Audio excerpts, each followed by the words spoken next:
ሰፊ ልቡና የሚገኘው ከመፈተን ነው። ተፈትኖ የማያውቅ ሰው አትንኩኝ ባይ ነው። ከሰው ጋር መኖር የማይችልም።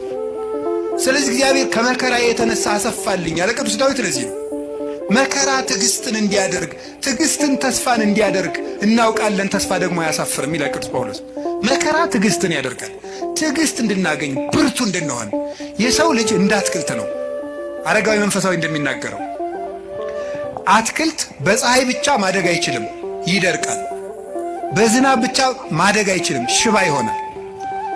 ስለዚህ ዝናቡ ያበቅልና ያሳድገዋል፣ ፀሐዩ ያበስለውና እንዲያፈራ ያደርጋል።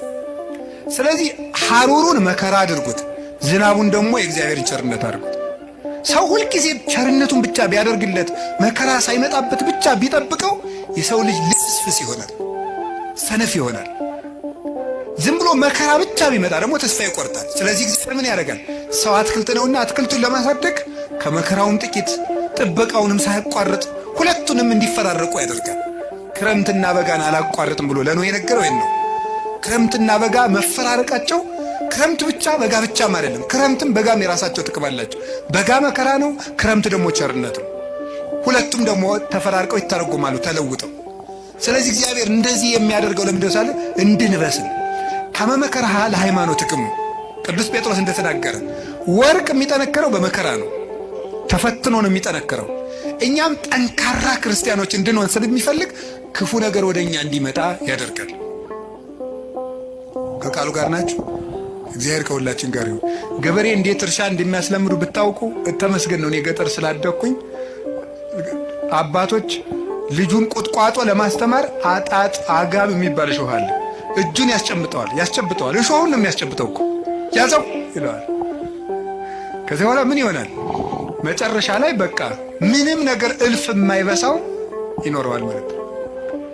ወታደሮችን እንዴት እንደሚያሰለጥኗቸው ታውቃላችሁ አይደል? የታየኸው መጽሐፍ ቅዱስ ነግሮኝ ነው እንጂ እኔ ወታደር አላየሁም። ክርስትና ከተመሰለባቸው ምክንያቶች አንዱ ምንድነው? ወታደርነት፣ ውትድርና ነው፣ አርበኝነት ነው ያን የወከለው። ስለዚህ ለፍቶ ውሃ ጥሙን ችሎ ሩጦ ተሸክሞ እየሮጠ ተራራ እየወጣ ቁልቁለት እየወረደ በበረዶ እየረጠ በፀሐዩ እየሮጠ ነው የሚለምደው። ለምንድነው ሲባል ጠንካራ ድል የማይነሳ እንዲሆን ነው። እስመ ይኮነ ቀትልነ እምኀበ ሥጋ ወደም፣ ውጊያችን ከስጋና ከደም ጋር አይደለም። አላ ምስለ መኳንንት ርኩሳት እለ ይኮንንዎ፣ ለጽልመት ጨለማውን ከሚገዙት ከአጋንንት ጋር ነው ውጊያችን። ለስጋዊ ውጊያ ስጋዊ ብርታት እንደሚያስፈልገው ለመንፈሳዊ ውጊያ መንፈሳዊ ብርታት ያስፈልገዋል።